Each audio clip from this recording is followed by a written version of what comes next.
It's time for another edition of the Alumni Spotlight presented by Alumni Hall, the official online store of WKU Athletics.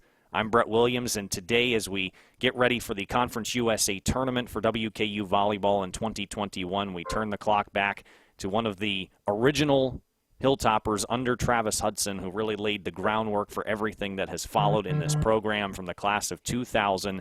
It is setter Jenni Miller. So glad to have you on the show today, Jenni. Thank you so much, Brent, for having me. You're very welcome. So want to talk, first of all, it seems like all these alumni that I talk to are all over the record books in different facets, and you are no exception to that. Top all-time in a single match assist record in a match in 1998 against Morehead State. You racked up a ridiculous 88 assists, and that was part of a career in which you ended fourth in career assists all-time in program history. What do you remember about that match? And just talk me through a little bit about what it was like to be a high-volume setter there in the early Travis Hudson days.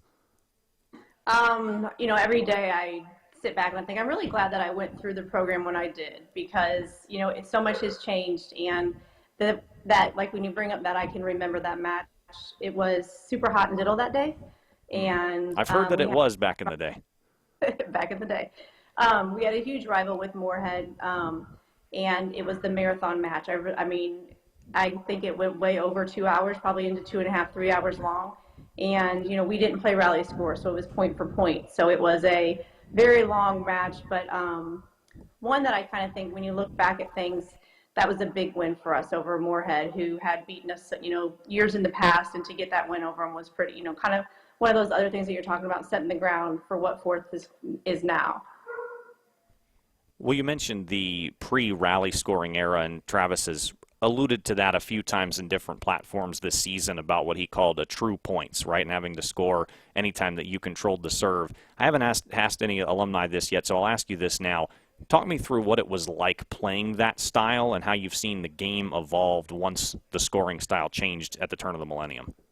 You had to score. You only scored when you served. So you had to make sure that everything was on for that to earn that point back. You had to be on offensive, you had to be on defensive to make sure that you were in control when you had the ball. And literally because I coach now, so I was like, you guys have to be in control when you have the serve. Well, there it was super important that you were in control when you had that serve, because if you didn't win off of that, they got they were then given the opportunity to score the point. So it was just kind of back and forth. So I've mentioned now a few times you being a part of one of the first ever classes. As a matter of fact, you were, as Travis has mentioned a few times, one of his first few recruits on the Hill. So what was it like going through the process, being recruited by a new coach, then coming here and starting to realize who Travis was and what he was about? I think in the beginning it was very nerve-wracking, because you're coming in and, we played at high schools where you were winning and you were, in the finals of tournaments and stuff, and then they were coming off of a losing season. When you came on the campus, it was, Western's a beautiful campus, and, it's changed so much. You go back and I'm like, I don't even recognize this place. Nothing's called the same, but he had such a amazing view on things. And you literally, when you sat and met with him, you really put faith into what he was saying, and you believed and you bought into what he was trying to build. And I'll never forget, like when I was there in my recruiting class, he's like, if you're going to come here, you're going to come and you're going to make a difference. Like, you're not going to be one of those players that, are sitting. You're going to come in here and you're going to impact this team and you're going to make a difference into what we build for the future. And I think that was probably the biggest selling point, is that he just had he could see so much of what he wanted to do and knew the people that he needed to get in place there to make that kind of stuff happen. Well, as you got to go into your upper class years and eventually got closer and closer to graduation, how did you start to see some of what he had talked about fulfilled, and how did you try to turn around and teach the next group of freshmen to bring them along in that culture and really set the domino effect in motion that we're still enjoying to this day?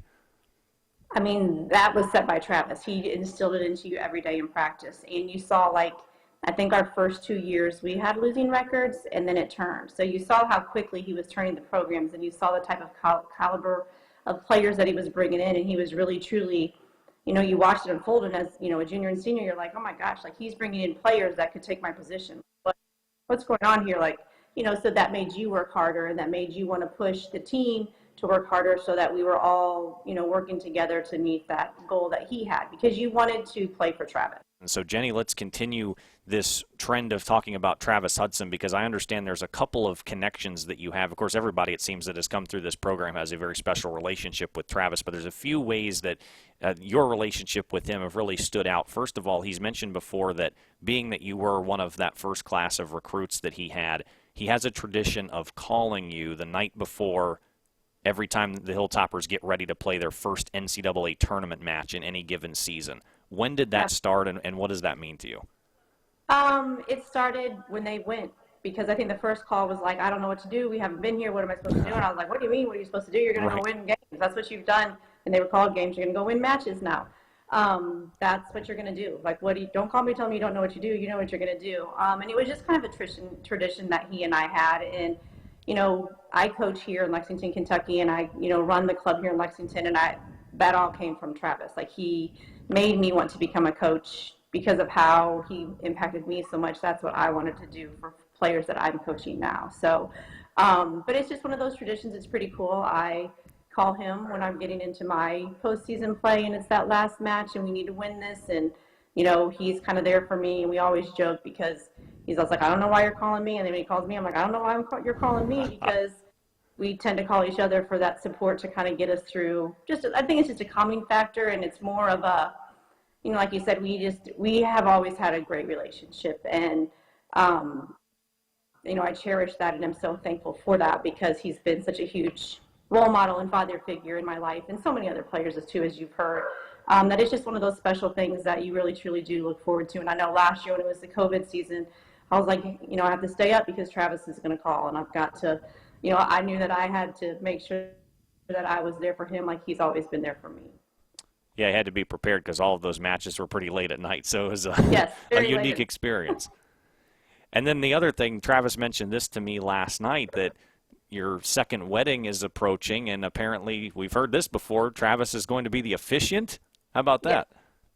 Yeah, it's pretty awesome. And it's not the best timing, and that's what I told him, so if he couldn't do it, I completely understood. But, like I said, he's more than a coach. My father passed away, and the first person, when my hometown was 6.5 hours away, so the first person in line at the, the visitation was Travis, and he's just always been there for me, and there's no one else I would rather want to, be the person marrying me and giving me off, so it's pretty exciting. That's truly special. Wow. And credit to you for looking ahead on the schedule and make sure to pick a time when they were on a bye week, so I know, worked out, thankfully. So you've mentioned a little bit about coaching at the club ranks in Lexington. What else has your career looked like since you graduated? I am a special ed teacher, so I teach high school special ed. Very cool. So got a great opportunity to pass down those lessons, not even just as a coach, but as a teacher as well. Yeah, and then it's exciting because, like, I've coached in the club scene, so I've had some of my former players that have also played at Western. So that's, the connection just continues for me, and every year I'm like, hey, Travis, I've got this player you want to look at, or you might want to look at this player. So it's just kind of that, again, a relationship, a different connection that he and I have. And as for this year's team, again, Conference USA tournament happening as we speak. The NCAA tournament awaits here in a few weeks. This team has been tremendous now, this core of players for the last 3 seasons.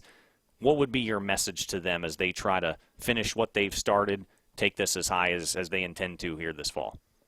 I think you just said it perfectly. Finish what you started. You came into this season, and for all of them, you're coming into your 4 years of college with a goal and a mindset, and every year looks different.